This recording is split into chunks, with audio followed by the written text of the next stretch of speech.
Jikalau bukan Tuhan yang membangun rumah, sia-sialah usaha orang yang membangunnya. Ikuti terus Tali Tabung Online setiap Senin pukul 8 malam. Saya Stella, Tuhan memberkati. Masuk ruang Maha Kudus dengan darah anak domba. Masuk dengan hati tulus menyembah yang Maha Kuasa. Masuk ruang Maha Kudus.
Tuhan, wujudnya berupa air menjadi anggur Tuhan Yesus.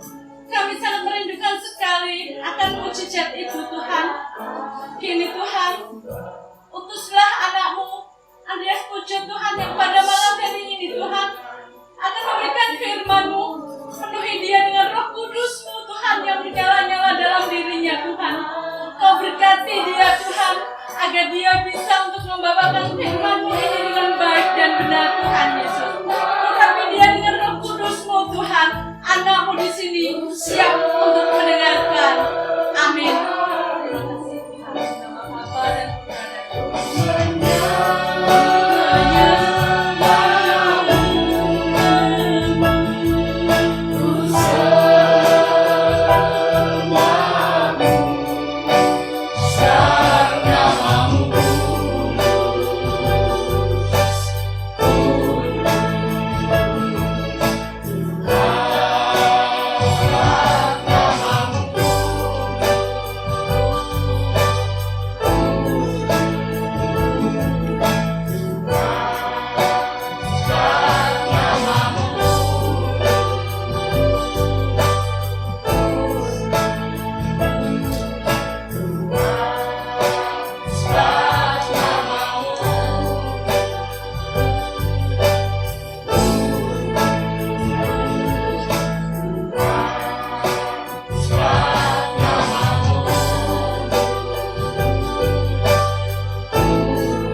Bapak-bapak dan ibu-ibu serta saudara-saudara semua yang dikasihi dan yang mengasihi Tuhan Yesus, kita berjumpa lagi di dalam Tali Tabung Online.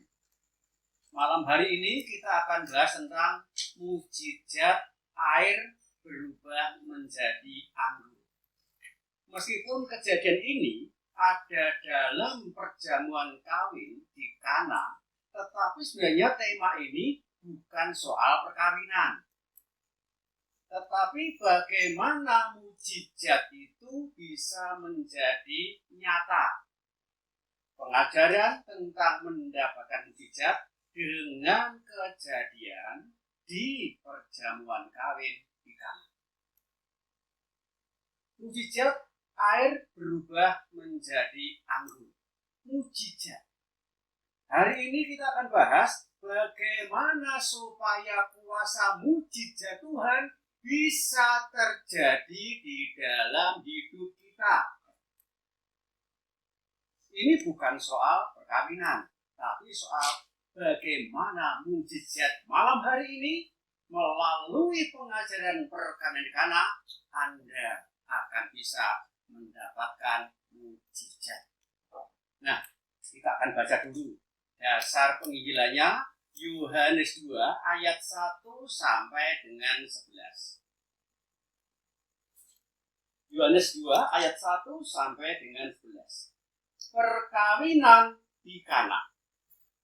Pada hari ketiga ada perkawinan di Kana yang di Galilea. Dan ibu Yesus ada di situ.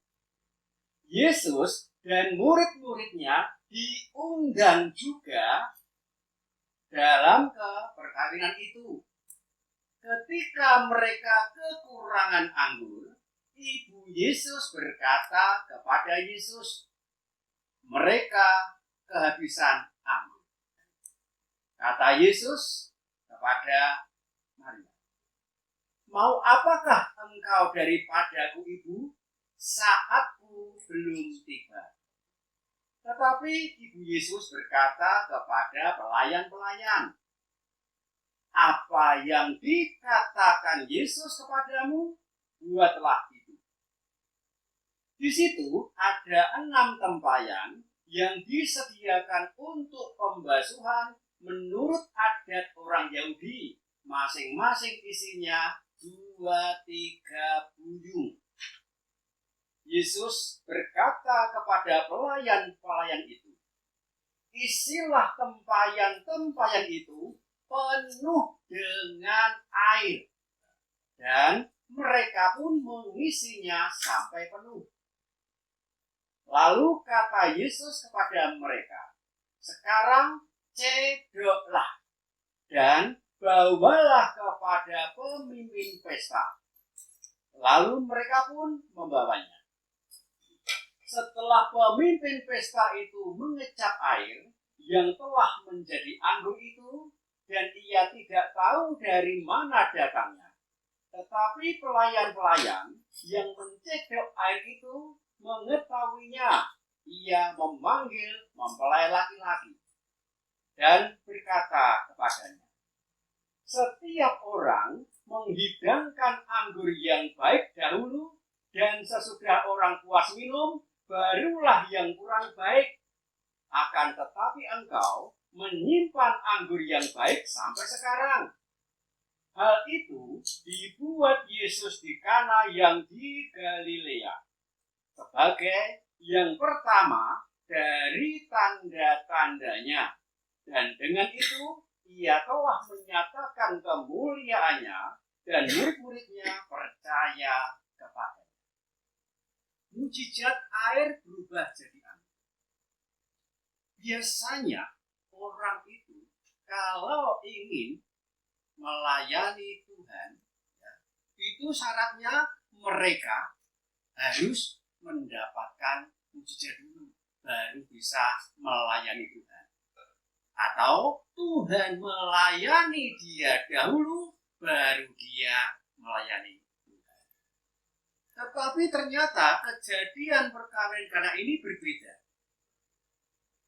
Perkawinan ini hanya satu ungkapan bahwa saat orang mantu atau menikahkan anaknya, itu ada satu kejadian yang seringkali terjadi di luar pikirannya. Mengapa seperti itu? Karena orang yang punya kerja atau orang yang punya mantu itu tidak mengerti apa yang terjadi di belakang. Karena yang punya kerja biasanya dia nerima tamu. Di belakang, urusan konsumsi itu kehabisan anggur, kehabisan makanan, atau kehabisan apa, dia nggak tahu. Ini hanya satu ungkapan bahwa kita dalam hidup ini kita tidak tahu apa yang akan terjadi. Nah, kalau kita ingin supaya apa yang akan terjadi, entah itu baik atau buruk, tetapi jika terjadi keburukan di dalam masa depan kita, maka kita perlu namanya mendapatkan mujizat.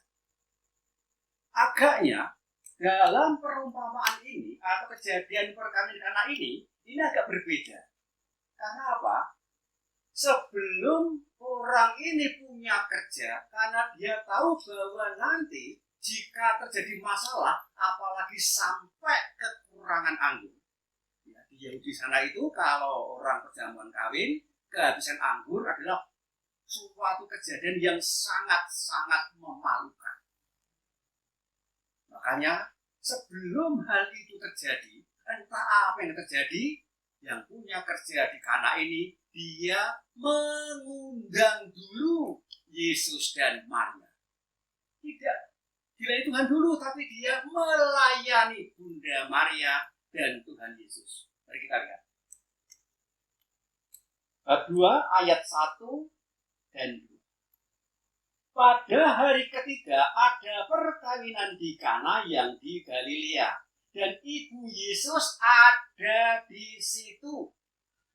Jadi sebelum ada perkawinan, Maria ini diundang oleh yang punya kerja, bukan sebagai tamu undangan. Kalau tamu undangan dia ada di luar. Tetapi Maria itu diundang dulu sebagai tamu keluarga. Mengapa sebagai tamu keluarga? Karena Maria tahu bahwa di situ terjadi kekurangan anggur.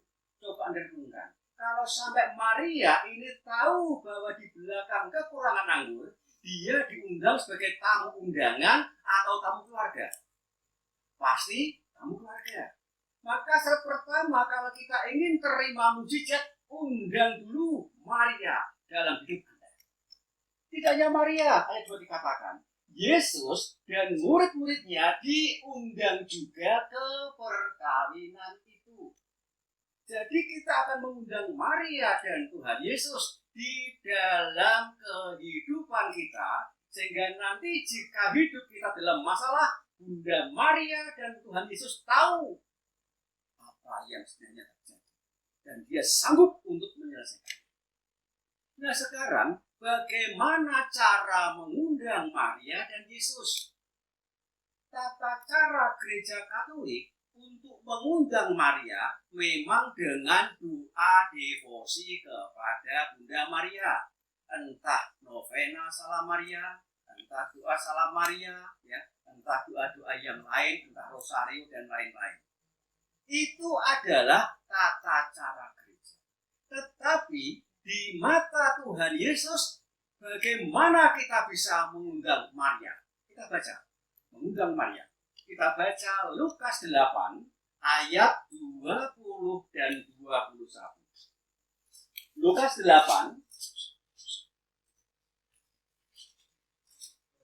ayat 20 dan 21. Orang memberitahukan kepada Yesus, ibumu dan saudara-saudaramu ada di luar dan ingin bertemu dengan engkau. Tetapi Yesus menjawab mereka, ibuku dan saudara-saudaraku ialah mereka yang mendengarkan firman Allah dan melakukannya. Jadi di hadapan Tuhan Yesus, Maria dan saudara-saudara Yesus adalah mereka yang mau mendengarkan firman Allah serta mau melakukan perintah firman itu. Artinya, jika hari ini Anda dan saya mau mendengarkan firman, dan dalam firman itu ada perintah, dan Anda lakukan perintah dalam firman itu, di hadapan Tuhan, Anda dan saya adalah Maria. Karena Maria apa? Kata Tuhan, dia yang mau mendengarkan firman Tuhan dan melakukannya. Buktinya apa? Ketika Maria mendapatkan kabar dari Tuhan melalui Gabriel, mengatakan, engkau akan mengandung dan melahirkan seorang anak, berilah dia nama Yesus, karena kamu akan mengandung dari Roh Kudus. Apa kata Maria? Aku ini hanya hamba Tuhan, terjadilah padaku menurut perkataanmu. Maria begitu mendengarkan firman Tuhan melalui Gabriel, dan dia percaya dan mau melakukan firman Tuhan itu. Walaupun resiko Maria tahu ketika dia mengandung dan belum punya suami, resikonya dirajam batu sampai mati. Tapi karena Maria percaya pada firman Tuhan, dan sungguh-sungguh Maria diselamatkan. Maria adalah pelaku firman. Hari ini, apa perintah firman Tuhan, lakukan saja. Maka Anda dan saya akan mendapatkan kuasa mujizat itu. Karena kita adalah Maria yang baru. Itu adalah mengundang Maria. Berikutnya, bagaimana cara mengundang Yesus? Tata cara gereja, bagaimana kita mengundang Yesus? Yuk kita baca. Yohanes 6 ayat 56. Barang siapa makan dagingku dan minum darahku, ia tinggal di dalam aku dan aku di dalam dia. Barang siapa makan dagingku dan minum darahku adalah saat Anda terima perjamuan kudus komuni.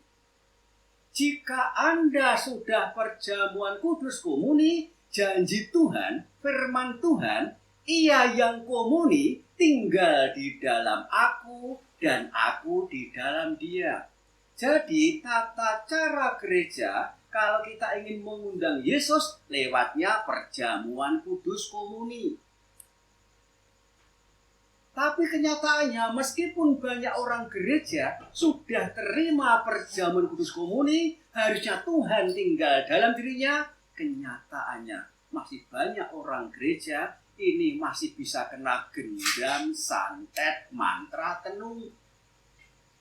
Jadi hanya sekedar tata cara, yang masuk itu pasti bukan Tuhan Yesus, yang masuk hanya roti sempe. Sesungguhnya tata cara gereja jika dilakukan dengan iman, saat terima perjamuan kudus komuni, kita mengundang Yesus masuk di dalam diri kita. Itu tata cara gereja. Sekarang bagaimana supaya sungguh-sungguh kuasa mujizat itu bisa terjadi? Yesus kita undang melalui firman. Kita baca.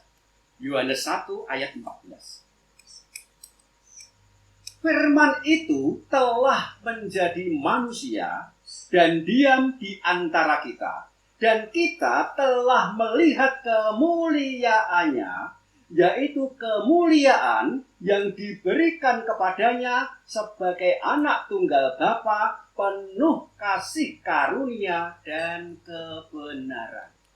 Firman itu telah menjadi manusia. Siapa itu? Tuhan Yesus.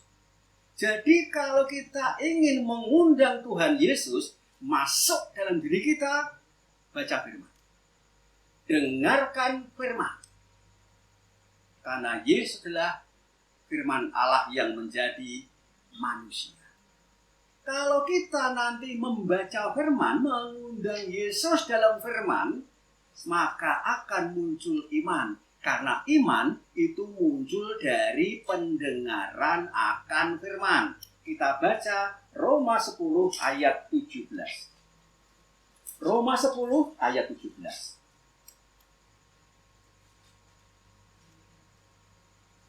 Jadi, iman timbul dari pendengaran dan pendengaran oleh firman Kristus. Ketika kita mengundang Yesus dalam bentuk firman, maka akan muncul iman. Jika hari ini Anda mendengarkan firman Tuhan, berarti Anda mendatangkan Tuhan Yesus. Dan jika hari ini Anda mendengarkan firman Tuhan, maka akan muncul iman di dalam diri Anda. Dan melalui iman itulah nanti Anda akan bisa menerima namanya mujizat. Karena begitu Anda sudah punya iman, Anda akan meminta berdoa dengan iman dan kuasa itu bisa menjadi nyata. Kita baca Yakobus 1 ayat 6 sampai 8. Yakobus 1 ayat 6 sampai 8. Hendaklah ia memintanya dalam iman dan sama sekali jangan bimbang, sebab orang yang bimbang sama dengan gelombang laut yang diombang-ambingkan kian kemari oleh angin.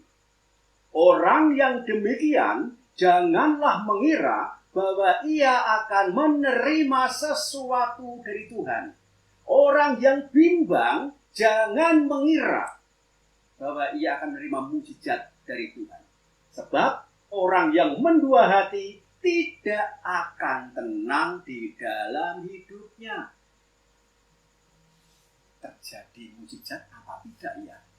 Jangan-jangan tidak. Ya tidak.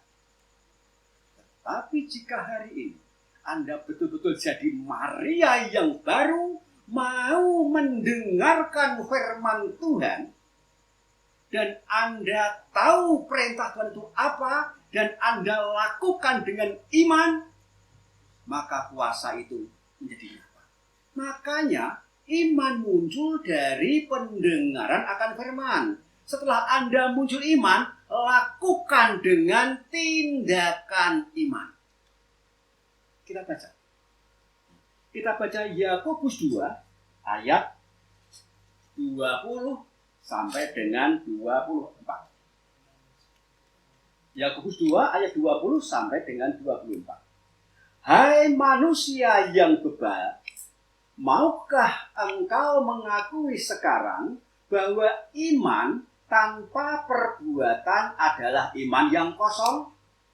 Bukankah Abraham, bapa kita, dibenarkan karena perbuatan-perbuatannya ketika ia mempersembahkan Ishak anaknya di atas mezbah? Kamu lihat bahwa iman bekerja sama dengan perbuatan-perbuatan. Dan oleh perbuatan-perbuatan itu, iman menjadi sempurna. Dengan jalan demikian, genaplah nas yang mengatakan, lalu percayalah Abraham kepada Allah. Maka Allah memperhitungkan hal itu kepadanya sebagai kebenaran. Karena itu, Abraham disebut sahabat Allah. Jadi, kamu lihat bahwa manusia dibenarkan karena perbuatan-perbuatannya dan bukan hanya karena iman. Kalau Anda hanya percaya kepada janji Tuhan, tapi kalau Anda tidak mau melakukan perintah firman itu namanya iman yang kosong. Iman berasal dari pendengaran akan firman. Di dalam firman itu ada janji dan perintah. Ketika Anda pegang janji dalam firman itu namanya iman. Pasti akan terjadi. Tetapi setiap kali Allah berjanji, pasti ada perintahnya. Dan ketika Anda melakukan perintah dalam firman itu namanya tindakan iman.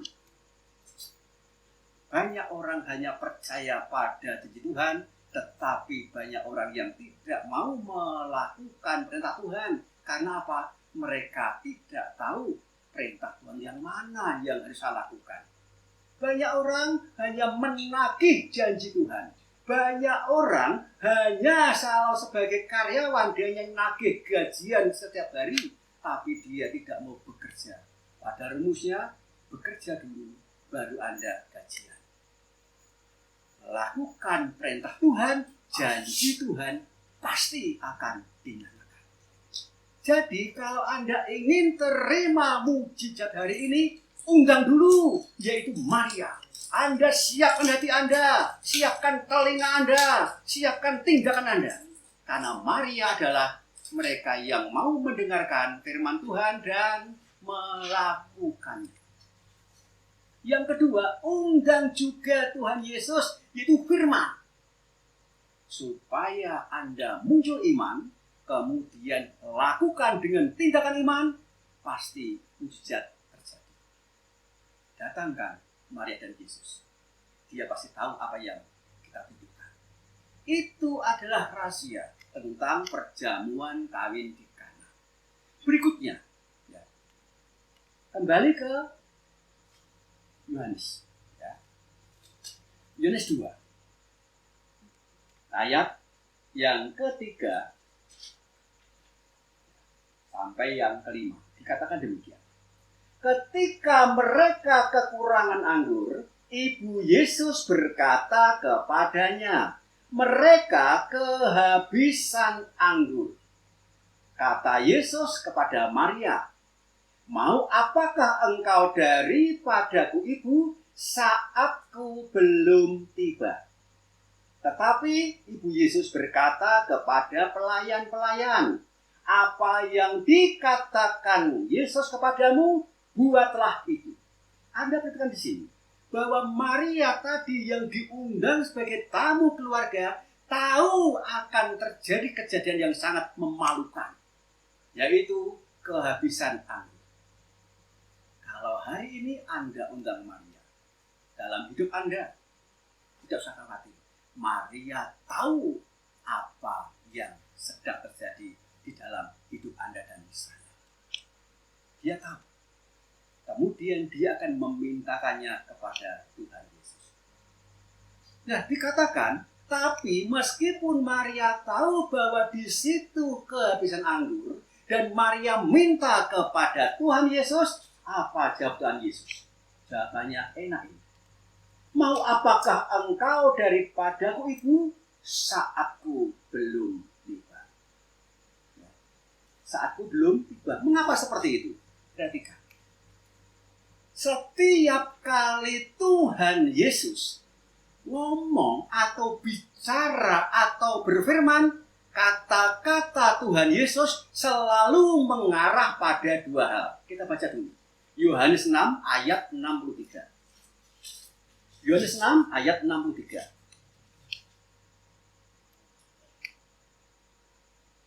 Rohlah yang memberi hidup, daging sama sekali tidak berguna. Perkataan-perkataan yang kukatakan kepadamu adalah roh dan hidup. Jadi setiap kali Tuhan bicara, itu selalu mengarah pada dua hal, yaitu roh dan hidup atau nyata. Contoh, ini dikatakan, barang siapa makan dagingku dan minum darahku, ia tinggal di dalam aku dan aku di dalam dia. Saat perjamuan terakhir, Yesus memecah-mecahkan roti dan mengatakan, inilah dagingku. Di sini katakan bahwa ada dua tujuan. Yang pertama memang sungguh-sungguh roti. Tetapi pada tingkat rohaninya yang dimaksudkan adalah tubuhnya sendiri. Supaya apa? Saat kita makan tubuh Yesus, kehidupan Yesus masuk dalam diri kita. Jadi kalau Yesus bicara selalu mengarah pada dua hal, yaitu roh dan hidup. Demikian juga jika kita bicara tentang saatku belum tiba, karena apa? Di situ kekurangan anggur. Anggur itu sungguh-sungguh nyata minuman dunia. Orang yang mengadakan pernikahan kehabisan anggur, itu anggur minuman. Tapi Yesus mengatakan saatku belum tiba. Mengapa mengatakan saatku belum tiba? Karena nanti Yesus pada perjamuan terakhir, perjamuan terakhir, ini kejadian mujizat Kana ini yang pertama Yesus menyatakan mujizat. Nanti perjamuan terakhir, Yesus akan mengambil piala isinya anggur. Dan dia angkat mengatakan, inilah darahku. Mengapa dikatakan darah? Yuk kita baca. Imamat 17 ayat 11. Imamat 17 ayat 11. Karena nyawa makhluk ada di dalam darahnya, dan aku telah memberikan darah itu kepadamu di atas mezbah untuk mengadakan pendamaian bagi nyawamu. Karena darah mengadakan pendamaian dengan perantaraan nyawa. Jadi dikatakan, karena nyawa makhluk ada di dalam darahnya. Darah itu lambang daripada nyawa. Kalau orang kehabisan daging, itu belum mati. Contohnya orang Ethiopia. Itu tinggal tulang sama kulit, ya matanya besar, kelap-kelop itu ya, tidak mati-mati itu. Tapi meskipun dia orang gemuk kecelakaan dan kehabisan darah, mati. Karena apa? Darah lambang daripada nyawa. Makanya ketika orang disalib, ya itu dilukai dulu. Kemudian disalib, dia kayak diperes badannya ini. Keluar dia darahnya. Sampai kehabisan darah, mati. Darah lambang daripada nyawa. Jadi kalau Tuhan Yesus pada perjamuan terakhir, dia mengangkat piala isinya anggur dan dia katakan, inilah darahku. Artinya apa? Inilah nyawaku, inilah rohku, supaya masuk tinggal dalam dirimu, minumlah. Itu akan dilakukan nanti perjamuan terakhir. Ini kejadian perjamuan kawin di Kana periode pertama. Maka Yesus mengatakan, saatku belum tiba. Tuhan Yesus menyatakan bahwa anggur itu sebenarnya dimaksud adalah darahnya, adalah nyawanya. Meskipun Yesus juga tahu di situ betul-betul kehabisan anggur minuman. Ini adalah soal anggur. Nah, kita akan bahas berikutnya. Jadi kalau Yesus mengatakan saatku belum tiba, itu sangat masuk akal. Karena Tuhan yang jawabannya adalah nanti, ya, pada perjamuan terakhir. Tetapi yang dimakan Maria adalah anggur yang betul-betul dibutuhkan sekarang. Dikatakan tadi Imamat 17:11 katakan demikian. Karena nyawa makhluk ada dalam darahnya, ini firman Tuhan. Dan aku hanya besar, dan Allah telah memberikan darah itu kepadamu di atas mezbah untuk mengadakan pendamaian bagi nyawamu. Karena darah mengadakan pendamaian dengan perantaraan nyawa.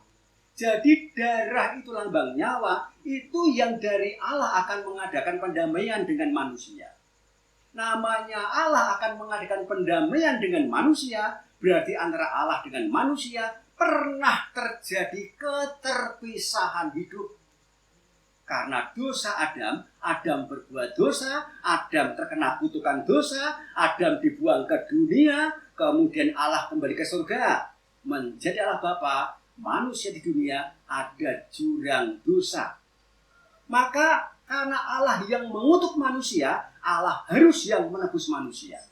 Makanya Allah mengadakan pendamaian dengan 2 mezbah. Mezbah yang pertama, karena manusia dikutuk Allah terkena kutukan dosa, dan upah dosa adalah maut, dan maut adalah mati, maka cara menebus Allah harus turun ke dunia, menjadi manusia, menebus dosa dengan cara mati. Untuk menyatakan bahwa dia mati, nyawanya keluar, maka lewat Bukit Golgota disalib dan darah Yesus tercurah di sana. Ketika Yesus mati di kayu salib, darahnya keluar, nyawanya keluar. Mengadakan pendamaian, penebusan dosa dengan perantaraan nyawa. Setelah nanti Tuhan Yesus, mezbah pertama dilakukan, yaitu penebusan lewat kematian, Yang kedua, bagaimana setelah manusia tebus? Maka Allah harus bisa masuk dalam diri manusia. Untuk membayangkan Allah masuk dalam diri manusia, roh Allah masuk dalam diri manusia, itu dilambangkan dengan cara apa? Dengan cara anggur perjamuan. Jadi ketika kita perjamuan kudus, anggur perjamuan, darah Yesus, nyawa Yesus, Roh Kudus masuk dalam diri kita. 2 misbah Allah lakukan untuk manusia. Pertama, menebus dosa dengan menumpahkan darah di Golgota. Yang kedua, menumpahkan darah dalam cawan supaya masuk di dalam diri kita dan kita didamaikan dengan perantaraan darah. Itu adalah Tuhan Yesus. Makanya ketika Maria butuh anggur perjamuan, Yesus mengatakan saat belum tiba, karena yang dimaksud Yesus adalah darah atau nyawa. Berikutnya katakan kembali ke Yohanes 2. Yohanes 2 tadi ya, katakan demikian ya. Setelah Yesus mengatakan saatku belum tiba, ayat yang kelima, tetapi Ibu Yesus berkata kepada pelayan-pelayan, apa yang dikatakan Yesus kepadamu, buatlah itu. Anda perhatikan, di sini terjadi transformasi. Karena dikatakan iman muncul dari pendengaran akan firman. Tuhan yang mengatakan, siapakah ibuku dan saudara-saudaraku? Dialah, merekalah yang mendengarkan dan mau melakukan perintah firman. Karena Yesus adalah firman Allah yang menjadi manusia dan dia perintahkan, lakukan saja. Maka kamu akan menjadi Maria yang baru. Kamu akan muncul iman. Maka Maria ngomong pada pelayan, apa yang dikatakan oleh firman Allah yang jadi manusia, apa yang dikatakan Tuhan Yesus, buatlah itu. Lakukan saja. Inilah perintah Tuhan Yesus. Air berubah jadi anggur. Kalau Anda ingin terima mujizat, inilah perintah Tuhan Yesus. Dikatakan demikian. Ayat yang ke-6. Di situ ada 6 tempayan yang disediakan untuk pembasuhan menurut adat orang Yahudi. Masing-masing isinya 2-3 buyung. Yesus melihat bahwa di sana ada tempayan. Tempayan itu adalah tempat air yang terbuat dari gerabah, terbuat dari tanah liat yang dibakar. Gerabah atau tanah liat ini, tempayan dari tanah liat ini gampang pecah ketika kena benturan. Itu adalah tempayan. Maka Tuhan katakan, bawa ke sini tempayan itu. Kata Yesus kepada pelayan itu. Tadi dikatakan bahwa setiap kali Tuhan bicara selalu mengarah pada 2 hal. Pertama memang betul-betul tempayan, gerabah yang terbuat dari tanah. Tetapi pada tingkat rohaninya, tempayan itu adalah manusia. Karena manusia terbuat dari tanah. Perhatikan. Jika Anda merasakan dan menyadari Anda adalah tempayan yang terbuat dari tanah dan gampang pecah ketika kena benturan. Anda menyadari bahwa Anda manusia terbuat dari tanah ketika Anda kena pencobaan, kena benturan pencobaan, dan Anda mudah untuk putus asa. Tuhan katakan, jangan jauh-jauh daripadaku. Datangkan kepadaku. Datanglah.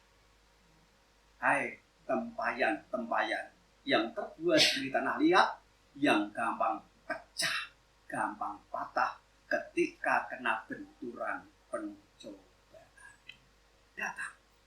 Kalau kita jauh dari Yesus, iblis akan gampang merusak langkah kita. Iblis gampang memecahkan iman kita, sehingga kita menjadi rusak. Tuhan katakan pada pelayan, bawa kemari tempayan itu. Dan mereka pun membawanya.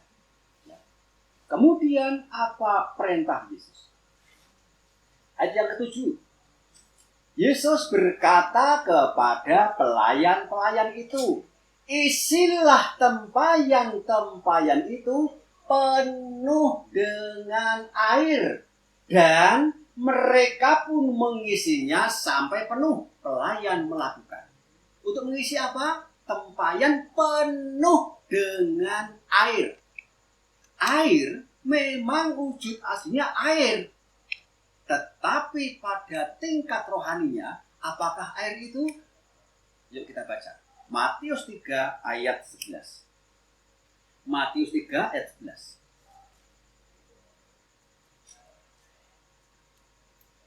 Aku membaptis kamu dengan air sebagai tanda pertobatan.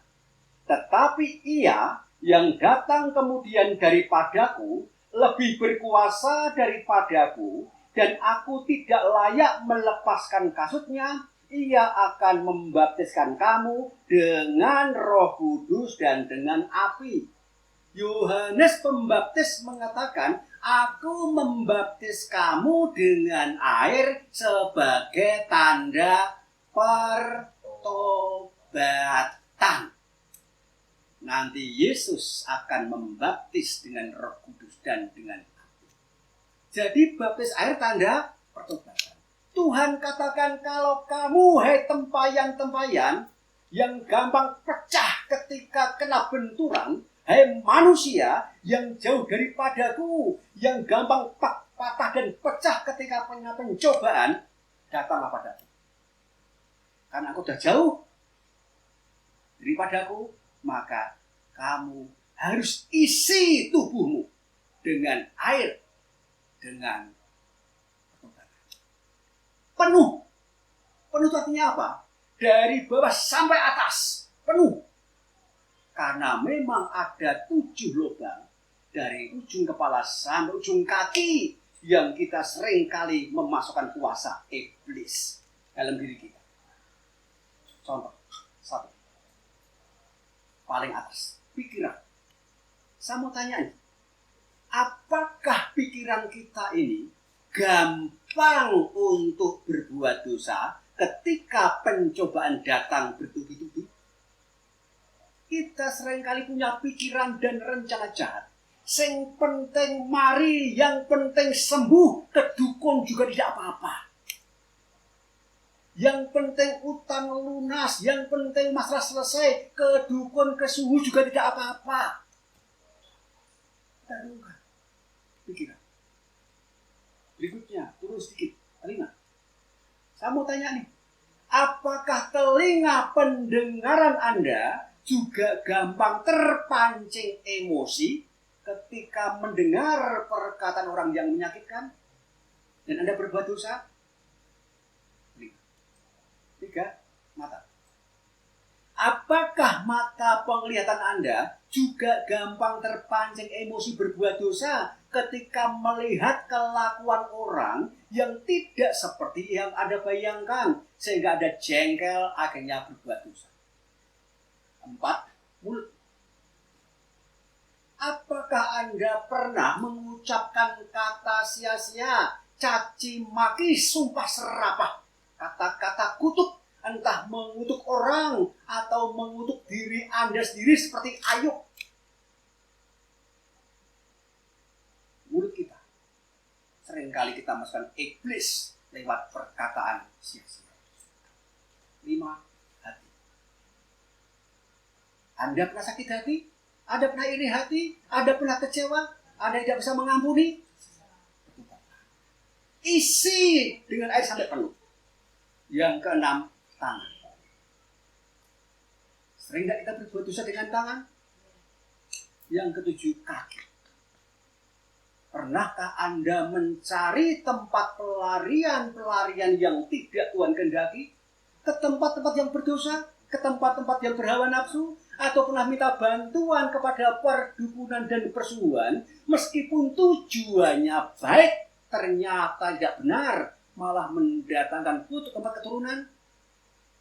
Jika pernah, Tuhan katakan, datang kemari, isi penuh dengan air, bertobatlah dari ujung kepalamu sampai ujung kakimu. isi sampai penuh. Kalau ingin terjadi mujizat, air berubah menjadi anggur. Berikutnya, setelah pelayan itu mengisi tempat itu penuh dengan air, apa yang berikutnya Tuhan perintahkan?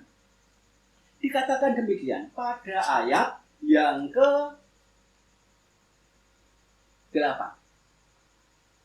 Lalu kata Yesus kepada pelayan-pelayan, sekarang cedoklah tempayan yang berisi air itu dan bawalah kepada pemimpin pesta. Lalu para pelayan pun membawanya melakukan perintah Tuhan. Berikutnya Tuhan mengatakan setelah nanti tempayan diisi penuh dengan air, dengan pertobatan dari ujung kepala sampai ujung kaki, cedok. Anda tahu arti cedok? Ini contohnya gampang begini. Kalau saya pas badan saya capek, disuruh membersihkan bak kamar mandi, ya, itu kalau tinggal sedikit, segini gitu ya, nggak mau ngosek ini. Caranya begini, ambil gayung, ya, kemudian air dalam bak diputar, diamkan 1 menit, nanti itu kotornya bisa ngumpul. Cedok diambil, putar lagi, ambil lagi, supaya apa? Kotoran bisa diambil keluar. Cedok. Sama, banyak orang gereja dia sudah mengisi dengan air sebagai tanda pertobatan, tetapi sebenarnya tindakan imannya dia tidak mau melakukan. Contoh, ya Tuhan Yesus, saya tahu bahwa mengampuni itu sulit. Dia telah mengecewakan saya. Saya Tuhan sulit untuk mengampuni, tapi Tuhan ampuni aku orang berdosa ini. Lebih bagus dikatakan, ya Tuhan Yesus, aku tahu bahwa tidak bisa mengampuni itu adalah tindak orang berdosa. Tapi Tuhan, ampuni aku orang yang tidak bisa mengampuni ini. Apa itu? Jadi Anda minta pengampunan Tuhan, tetapi Anda sendiri tidak mau mengampuni, tidak mau mencedok kotoran itu. Itu artinya apa? Anda ingin supaya belas kasihan Tuhan turun, Anda ingin supaya kudus turun, tapi Anda pertahankan iblis dalam diri Anda lewat sakit hati itu. Apakah Tuhan mau datang? Tidak mau datang. Cedok. Ambil itu kotoran, ambil itu dosa, ambil itu sakit hati. Cedoklah. Jangan Anda simpan. Meskipun Anda yang dirugikan, tetapi Anda harus mau bertobat dan mengampuni. Kemarin waktu penyembuhan ilahi, ya, kita sampaikan bahwa banyak penyakit yang berasal dari sakit hati. Saya katakan, ibu harus bertobat. Bertobat, dia yang menyakiti kok saya yang bertobat. Harusnya dia yang bertobat. Saya katakan pada ibu, ibu sekarang sakit hati, ya jelas sakit hati karena perkataan dan perlakuannya. Kalau sakit hati, hati ibu milik Allah atau milik iblis? Milik iblis. Kalau milik iblis, ibu terima komuni perjamuan kudus yang masuk daun apa sempe? Sempe. Tidak mungkin akan datang mujizat dan kuasa. Maka ibu harus bertobat. Bertobat karena ibu terpancing emosi sehingga ibu sakit hati. Bertobat. Nah, ketika sungguh dia bertobat, minta pengampunan dosa dalam nama Yesus, dosa diampuni, roh jahat keluar, kutukan keluar, rohnya bersih, Roh Kudus datang. Ketika Roh Kudus datang, sekarang silahkan ibu mengampuni dan memberkati dia dalam nama Yesus. Dan Tuhan yang akan mengampuni dan memberkati dia. Dan sungguh-sungguh mujizat terjadi. Ayo, bertobat. Bertobatlah. Karena kalau Anda tidak bertobat, tidak Anda cedok, tidak Anda bersihkan, itu tetap akan melekat mengikat Anda. Tidak terjadi mujizat. cedoklah. Setelah Anda cedok dosa Anda ungkap, Anda bawa kepada siapa ini? Cedok ini, kotoran ini, dosa ini. Cedoklah dan bawalah kepada pemimpin pesta.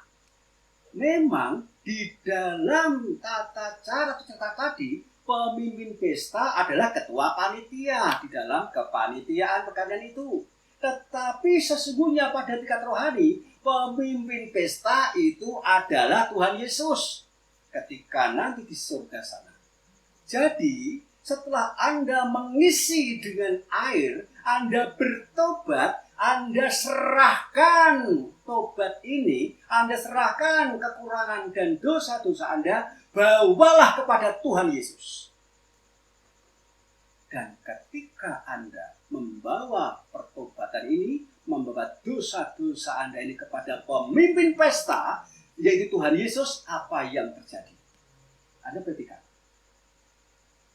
Yohanes 2 ayat yang ke-9 dan 10. Setelah pemimpin pesta itu mengecap air yang telah berubah menjadi anggur, dan ia tidak tahu dari mana datangnya, tetapi pelayan-pelayan yang mencedok air itu mengetahuinya.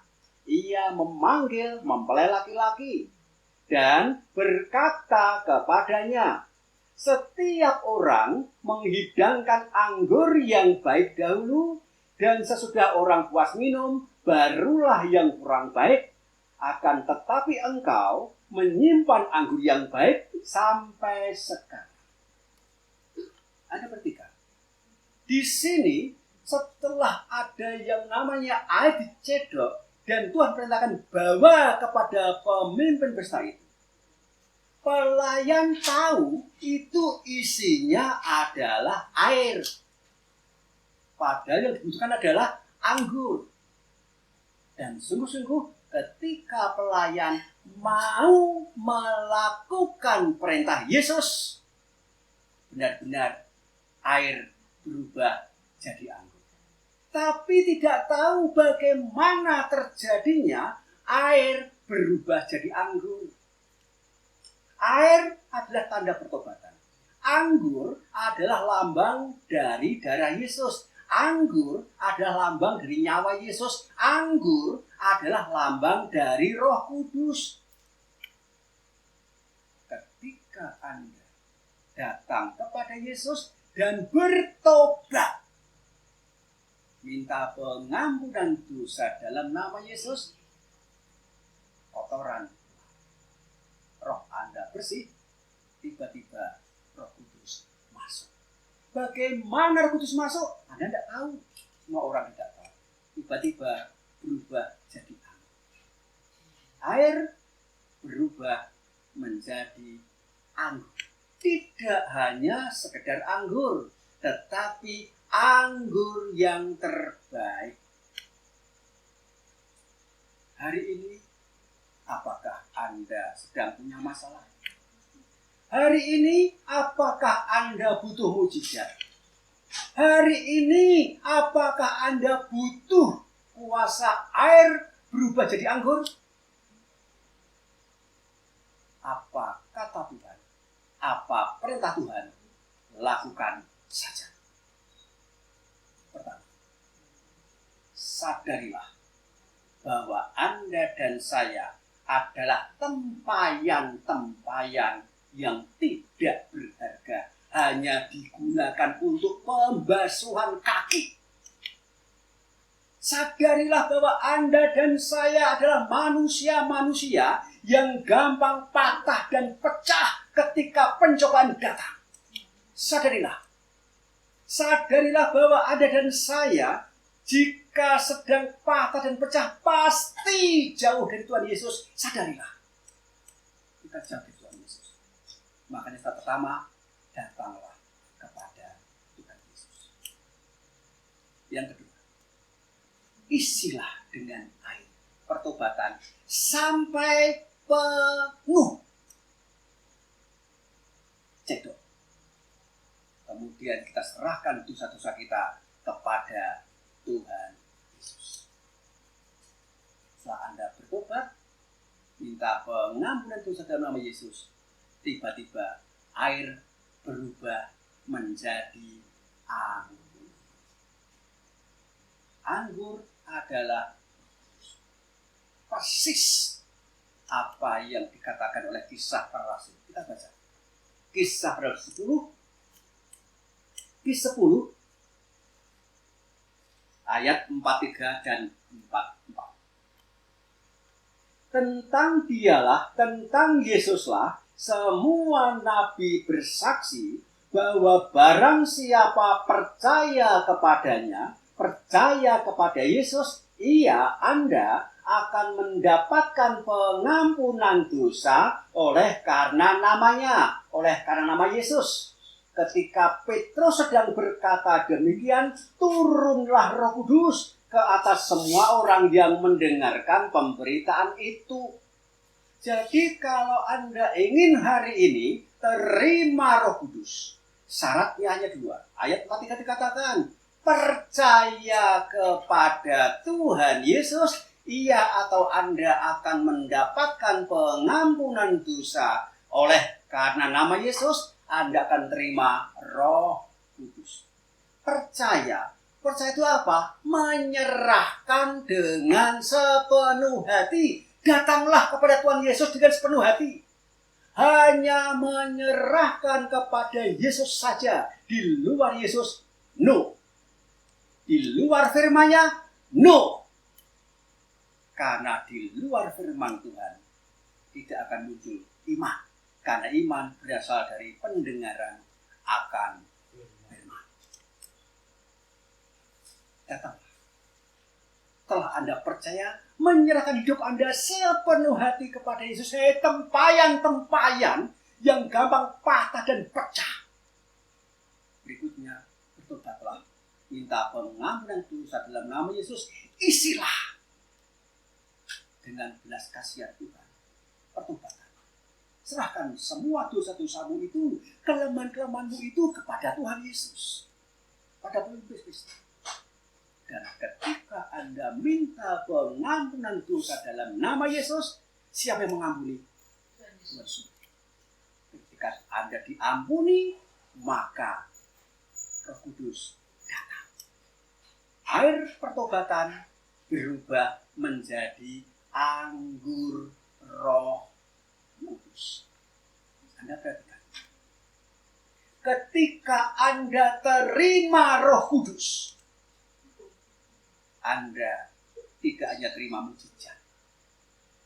Anda yang percaya terima Roh Kudus, Anda menerima sumber mujizat itu. Saya mau tanya, Anda ingin mujizat atau sumber mujizat? Siapa itu? Yesus. Jika Anda ingin terima sumber mujizat yaitu Yesus, maka Tuhan Yesus dan Roh Kudus harus masuk dalam diri Anda. Dan jika sang sumber mujizat masuk dalam diri Anda, itu adalah mujizat yang terbesar dalam hidup manusia. Mengapa seperti itu? Karena banyak orang mengatakan, wah, di sana terjadi mujizat. Orang sakit disembuhkan. Orang kanker disembuhkan. Orang lumpuh berjalan. Orang buta melihat. Orang gagal jadi berhasil. Itu mujizat kecil. Di tali tapung banyak sekali. Mengapa mujizat kecil? Karena saya katakan, selama Anda terima yang namanya Roh Kudus, yang namanya sang sumber mujizat masuk dalam diri Anda, kira-kira kalau yang sakit sembuh dan kecil, yang kena kanker sembuh, terjadi tidak nih? Kecil itu. Yang gagal ditunjukkan jalan keberhasilan dan itu kecil. Karena apa? Sang sumber mujizat ada dalam diri Anda. Anda tidak hanya menerima anggur, tapi Anda menerima anggur yang terbaik, yaitu Roh Kudus. Setelah Anda terima mujizat dan Anda terima mujizat itu karena berasal dari sang sumber mujizat, Anda akan dipakai oleh sang sumber mujizat untuk menyelamatkan orang-orang menjadi saksi dan alatnya. Maka dikatakan itu anggur yang terbaik tidak hanya dirasakan oleh orang itu, tapi juga dirasakan oleh orang lain.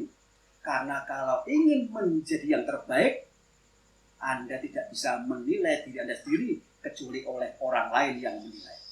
Jika orang lain melihat Anda sudah punya Roh Kudus, pasti dampak dari Roh Kudus itu akan berimbas kepada orang-orang yang ada di sekitar Anda. Jadi, mujizat air berubah jadi anggur ini bukan bicara soal perkawinan. Betul-betul bicara soal bagaimana Anda terima mujizat. 3. Akui bahwa Anda dan saya orang berdosa. Tempayan yang mudah patah dan pecah. Kita orang yang penuh dengan dosa dari ujung kepala sampai ujung kaki. Yang kedua, bertobatlah. Minta pengampunan dosa dalam nama Yesus.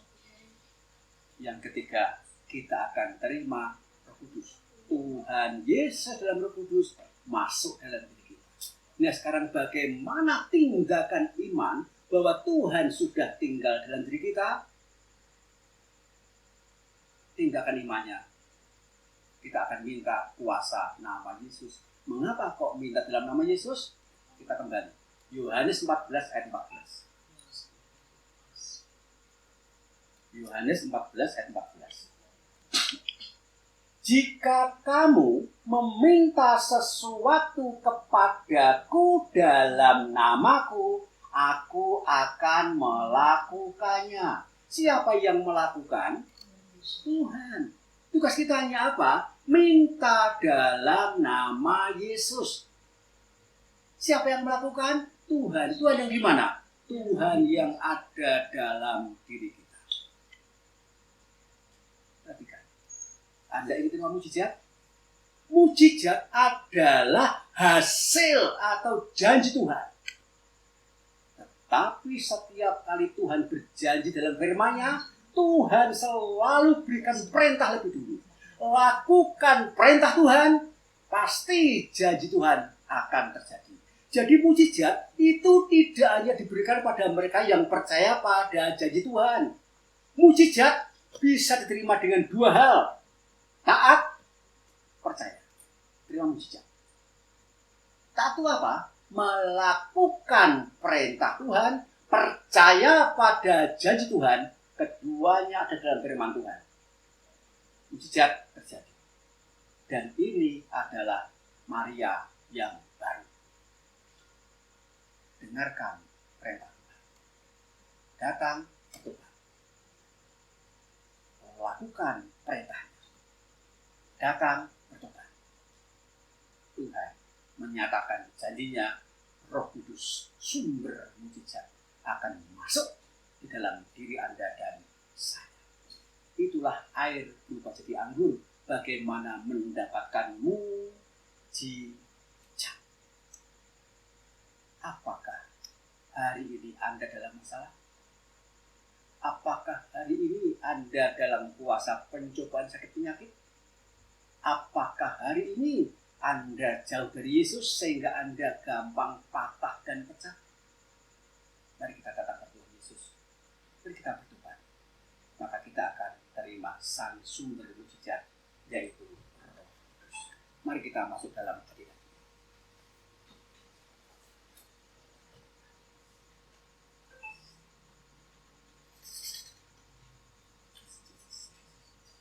Dalam nama Yesus. Ya Tuhan Yesus, sekarang kami tahu mengapa Engkau memberikan satu pengajaran dari kejadian perjamuan kawin di Kana, mujizat air berubah menjadi anggur. Tidak hanya sekedar anggur, tetapi anggur yang terbaik. tidak hanya mujizat kesembuhan, tetapi mujizat Sang Penyembuh.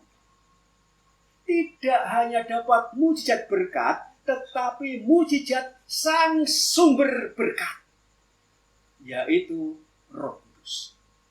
Air berubah menjadi anggur.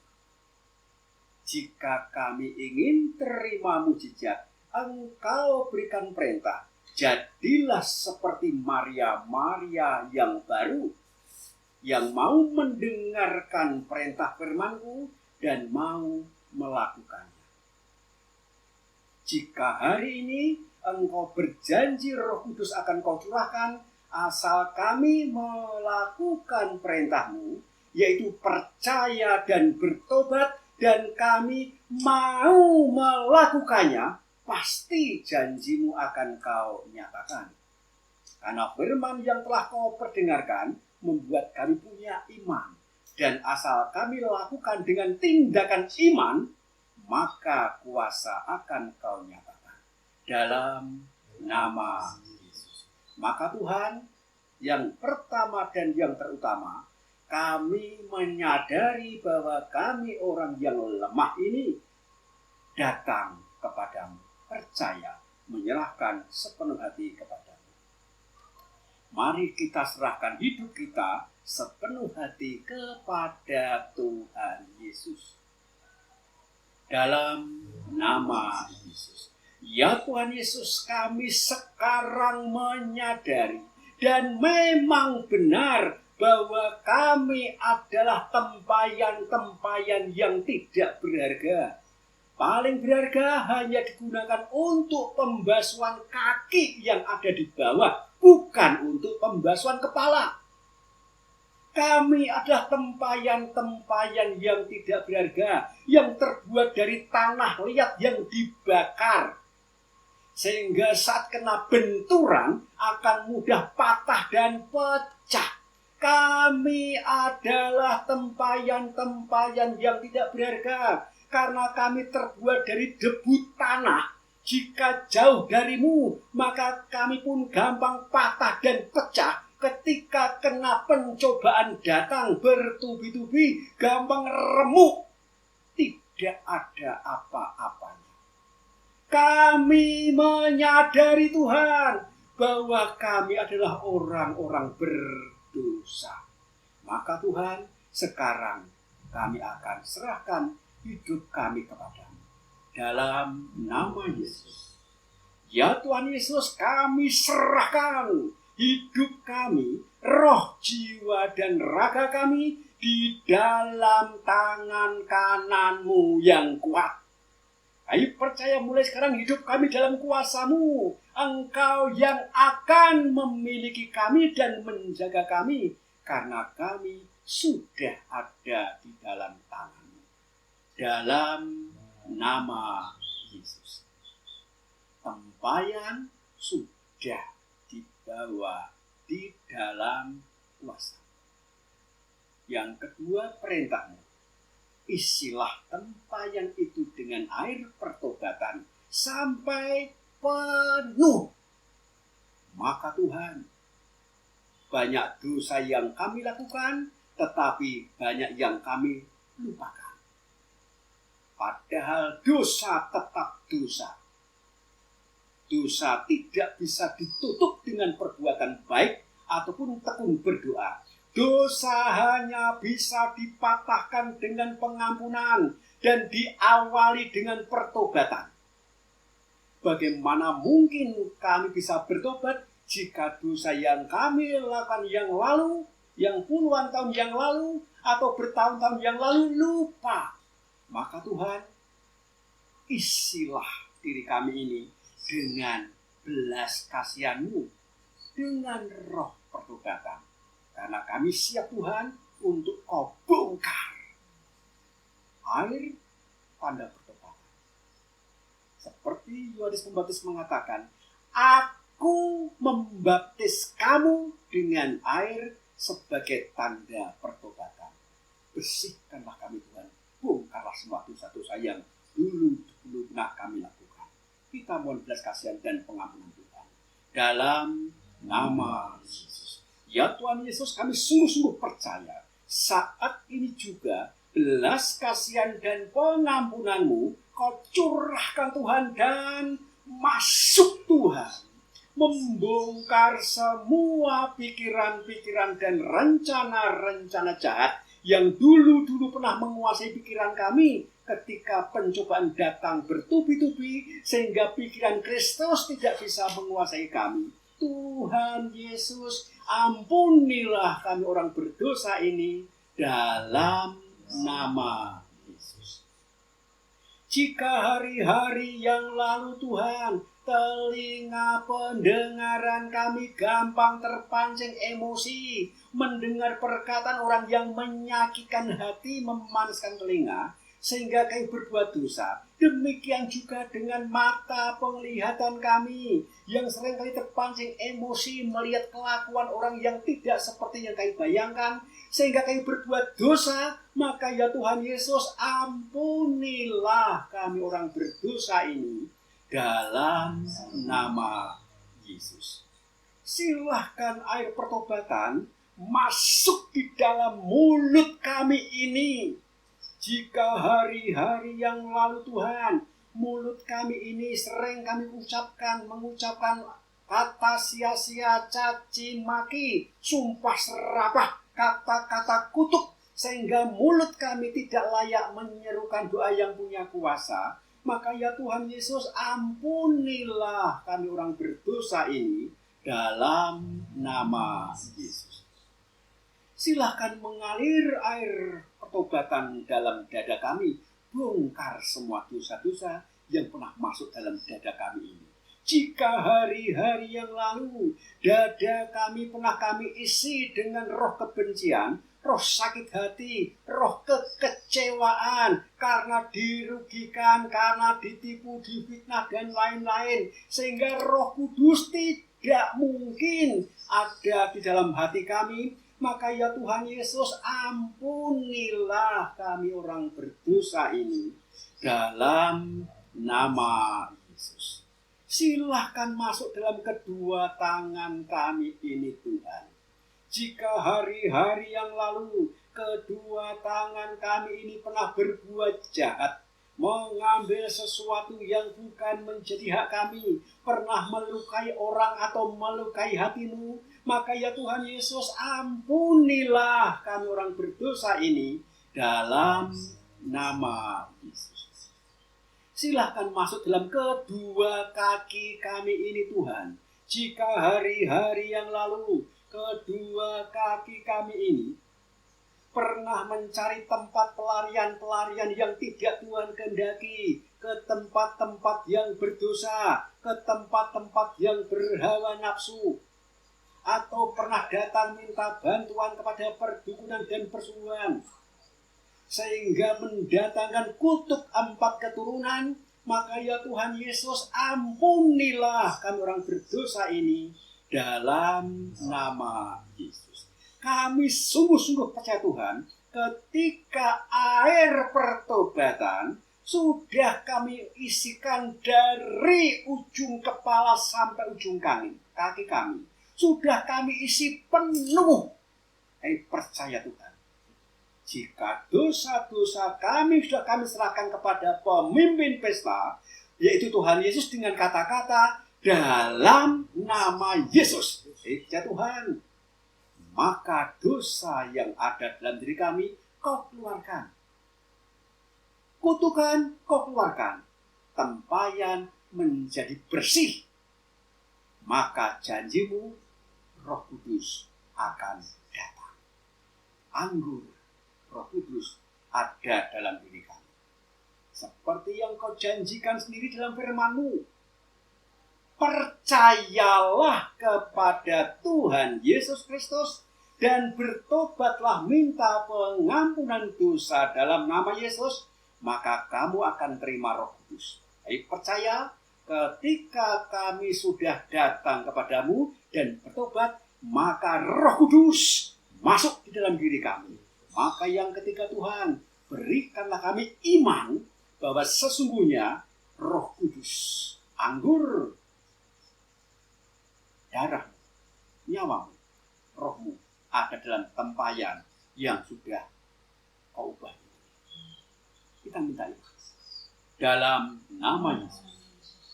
Ya Tuhan Yesus, kami sungguh-sungguh percaya saat ini juga Roh-Mu yang kudus Engkau curahkan dan masuk Tuhan, menguasai diri kami dari ujung kepala kami sampai ujung kaki kami.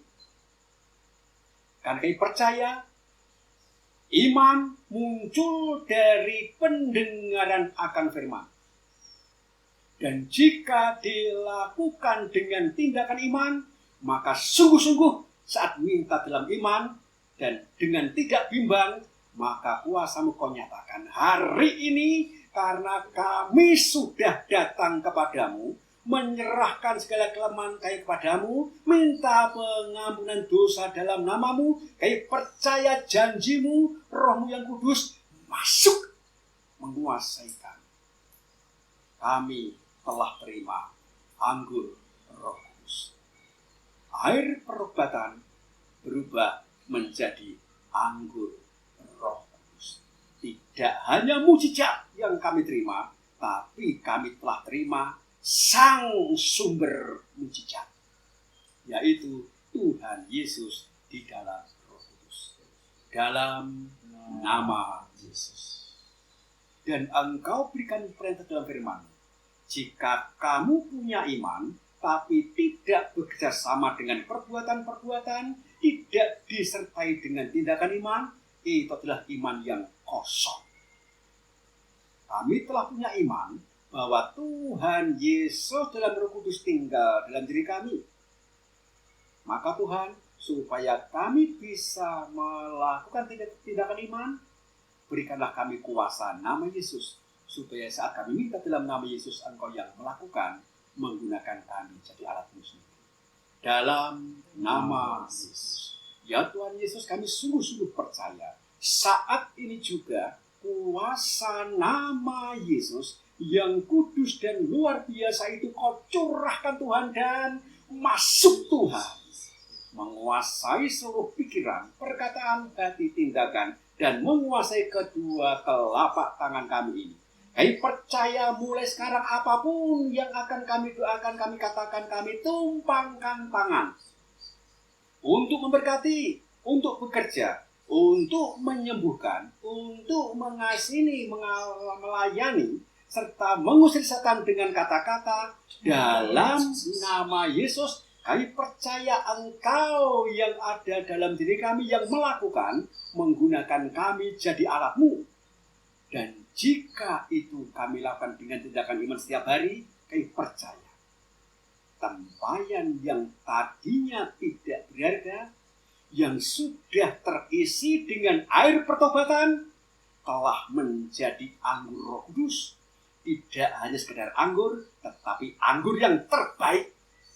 Untuk bisa menjadi yang terbaik, orang lain yang menilainya. Engkau tidak hanya menyembuhkan kami, karena Engkau sang penyembuh yang telah menyembuhkan kami, akan menggunakan kami sebagai alat-Mu untuk bisa menyembuhkan orang lain. Anggur yang terbaik. Terima kasih Tuhan. Kami sungguh-sungguh percaya hari ini mujizat yang terbesar dalam hidup manusia sudah Kau nyatakan.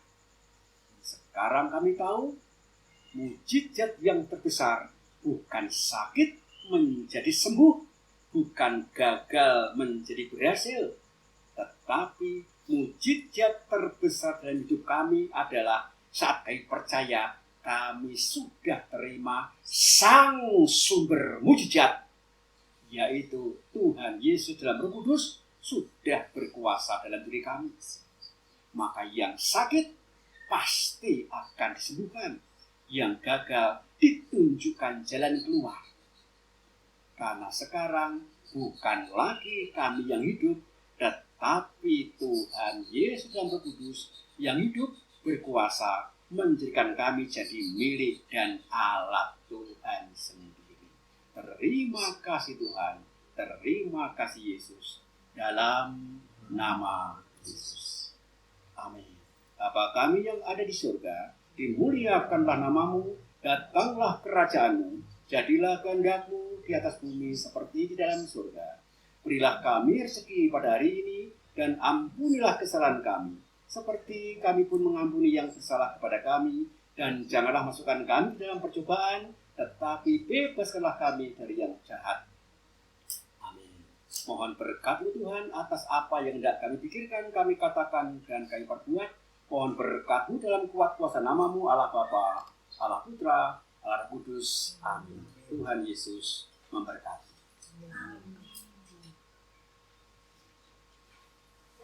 Terima kasih Pak Pujo yang sudah membawakan firman Tuhan dengan tema air berubah menjadi anggur yang sangat luar biasa dan membuat kami yang ada di sini maupun di rumah semakin tahu apa itu mujizat pada zaman now. Kalau zaman dulu merubah air menjadi anggur di pesta Kana, kalau sekarang setiap hari kita kalau mendalami, kita setiap hari akan mendapatkan dan merasakan mujizat Tuhan. Amin. Ya, perlu diingatkan sekali lagi Bapak Ibu yang ingin berpartisipasi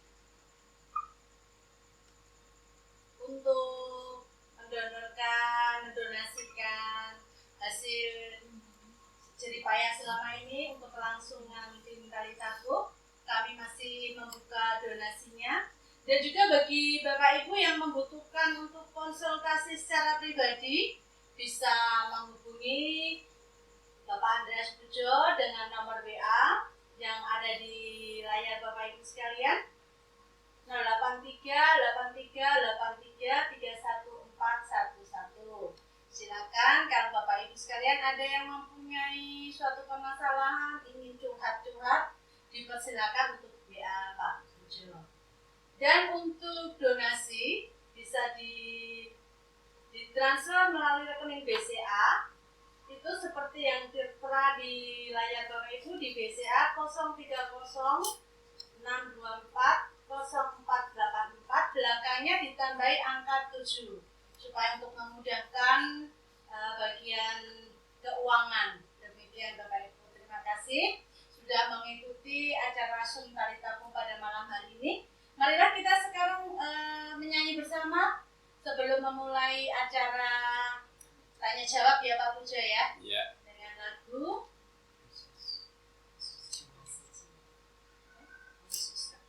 Yesus kekasih jiwaku. Ya, Yesus kekasih kita semua.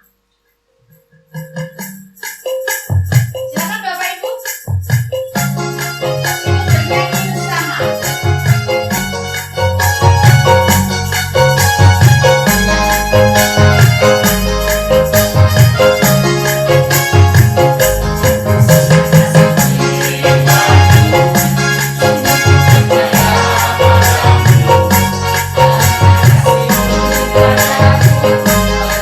Yesus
3 pertanyaan. Monggo, siapa?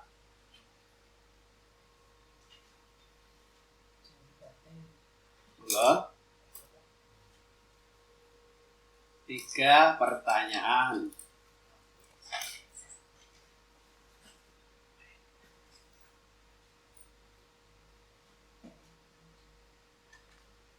Sudah? Ini temanya menarik loh Bapak Ibu. Mungkin di antara Bapak Ibu yang ingin gimana sih caranya untuk mendapatkan mujizat Pak Pujo? Mungkin ada yang bertanya seperti itu. Atau mungkin merasa kok selama ini doa saya tidak pernah didengar. Kok saya selama ini tidak pernah mendapatkan mujizat? Mungkin ada pertanyaan seperti Bapak Ibu, monggo seperti yang dialami Bapak Ibu keseharian.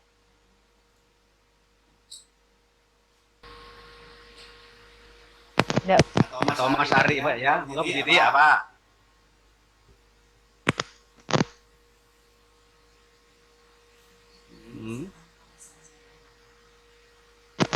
Enggak denger. Bertanya jangan dalam hati, Bu, enggak denger. Atau Mas Ari, mungkin kesaksian kemarin yang katanya kena Covid. Gimana nih kesaksiannya nih? Iya, Pak. Ya, gimana Mas Ari? Ya, saya sedikit kesaksian saja tentang Halo? ya. Sedikit kesaksian Ngomong dengan suara Mas, jangan dalam hati, enggak denger. ini sudah baik, Pak. Ayo Mas Ari. Ini Kayaknya halo? sudah mulai umi-umi itu karena nggak kelihatan maskernya itu. Ketutupan masker. Halo. Halo, jelas? Ya, yang keras. Halo, Saya dengar jelas itu. dengar ya? Saya dengar jelas. Dengar ya. Oke, jadi saya kemarin dapat mujizatnya lewat air sumber hidup. Jadi kemarin ketika di sampai saat ini saya terkena COVID ini, jadi saya harus absen bekerja dan harus karantina sudah hampir 2 minggu. Jadi kejadiannya selama saya kena COVID itu saya demam tinggi terus, tidak turun-turun. Terus nafasnya juga terasa sesek, jadi nafasnya itu pendek-pendek. Untuk aktivitas jalan dari kamar ke kamar mandi itu sudah ngos-ngosan, nafasnya sudah nggak kuat. Terus saya hubungi Pak Pujo, minta doa. Jadi Pak Pujo, saya disuruh untuk membaca dari kitab suci, terus juga dengan air sumber hidup. Jadi selama saya sakit itu memang saya sudah tak dalam nama Yesus terus, tapi saya lupa dengan air sumber hidup. Jadi saya diingatkan oleh Pak Pujo untuk air sumber hidup. Dan setelah malam itu, setelah saya Pak Pujo, saya langsung baca kitab suci dan minum air sumber hidup. Ada satu mujizat saat itu juga terjadi. Jadi ketika saya habis minum itu, nafas saya yang selama ini sesak, itu tiba-tiba plong. Terus mual-mual yang untuk minum air seteguk aja rasanya sudah ingin muntah.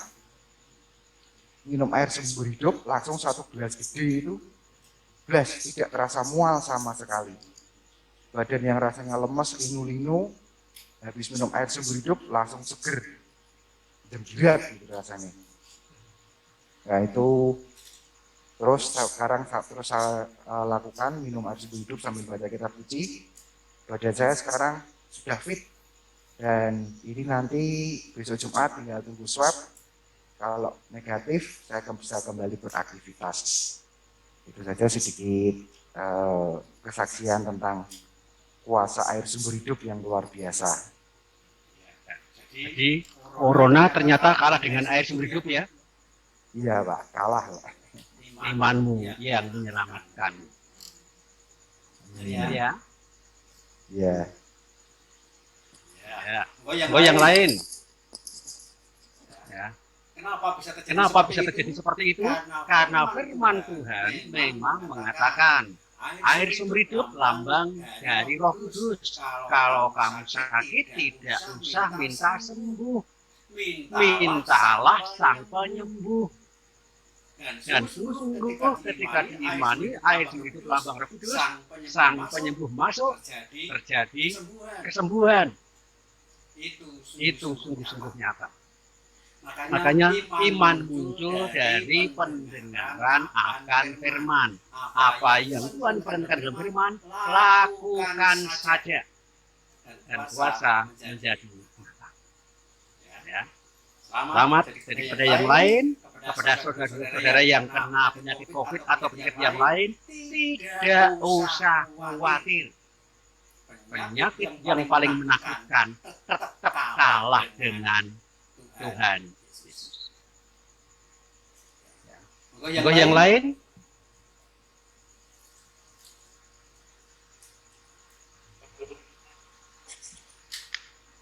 Atau masih Mas Tari mau bertanya?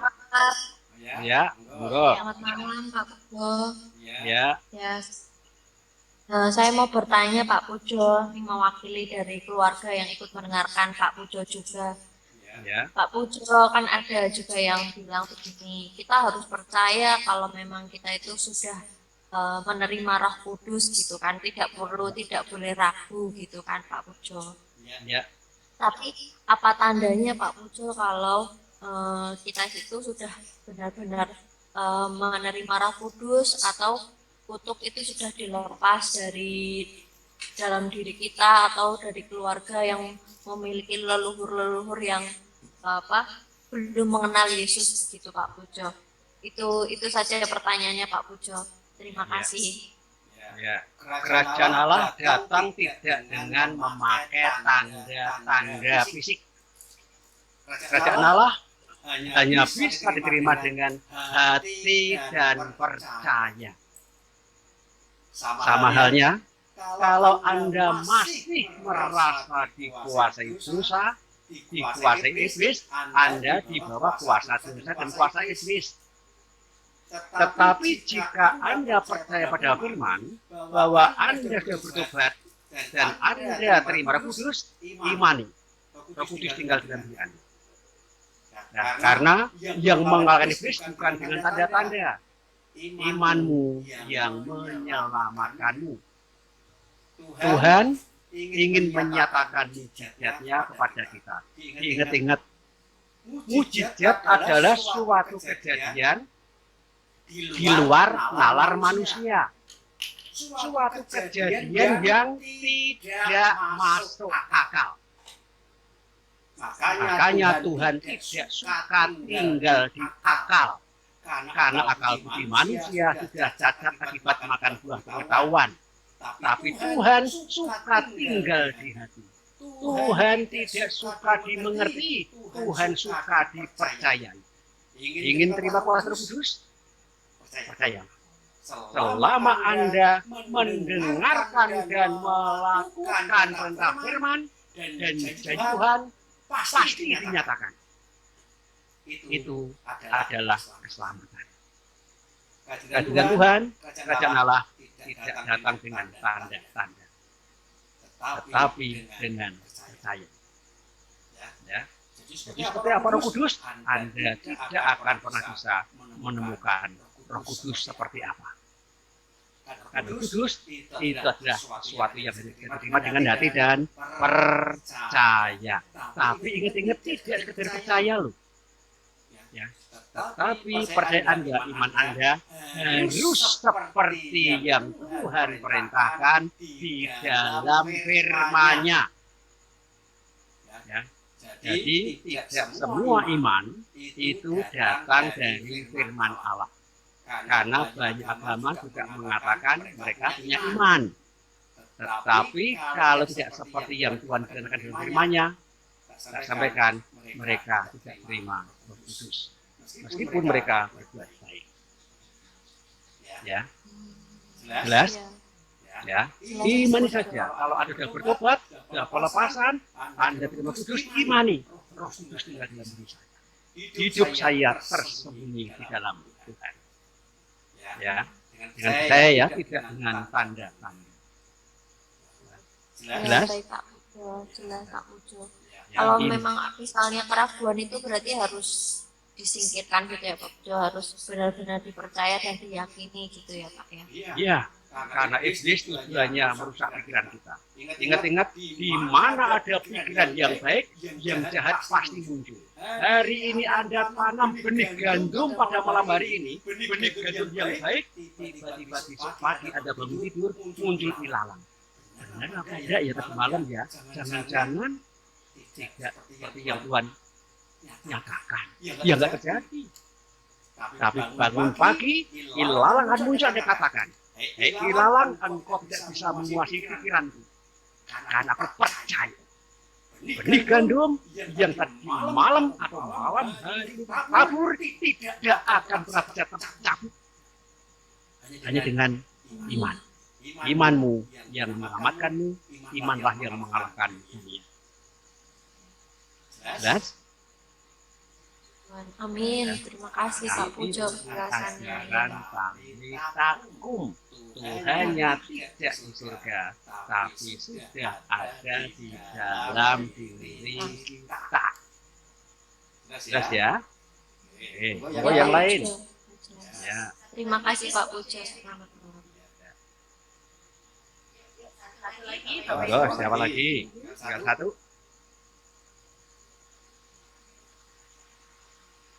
Ada? Mudeng atau mubeng?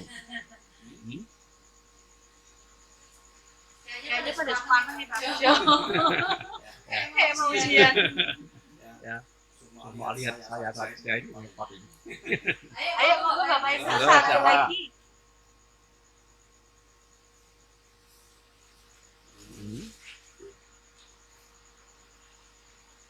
Gimana Mbak Cindy?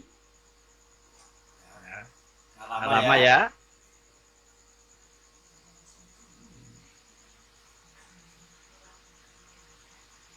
Ada yang lain? Yang dari Jakarta? Yang dari Ambon? Yang dari Bali? Ya.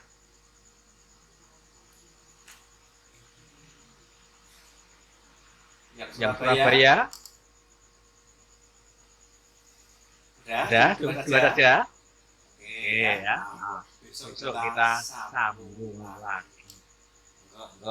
Ya, Bapak Ibu, terima kasih atas waktunya. Benar ini ya pertanyaannya hanya 2, tidak masalah. Nanti kalau masih ada yang ingin bertanya bisa disampaikan lewat WA secara pribadi. Kalau mungkin di sini Bapak Ibu mungkin belum merasa nanti atau malu, nanti bisa secara pribadi dengan Pak Pujo. Baik Bapak Ibu sekalian yang ada di sini maupun yang ada di rumah, saya sampaikan terima kasih banyak sudah mau mengikuti acara Suntalitakum ini. Hingga saat ini acara Suntalitakum masih tetap berjalan dan semoga akan terus tetap berjalan dan semakin diberkati dan menjadi berkat. Amin. Baik Pak Pujo, untuk acara malam hari ini kita tutup sampai di sini. Kalau ada kekurangannya mohon dimaafkan. Tuhan Yesus memberkati. Dadah. Terima kasih.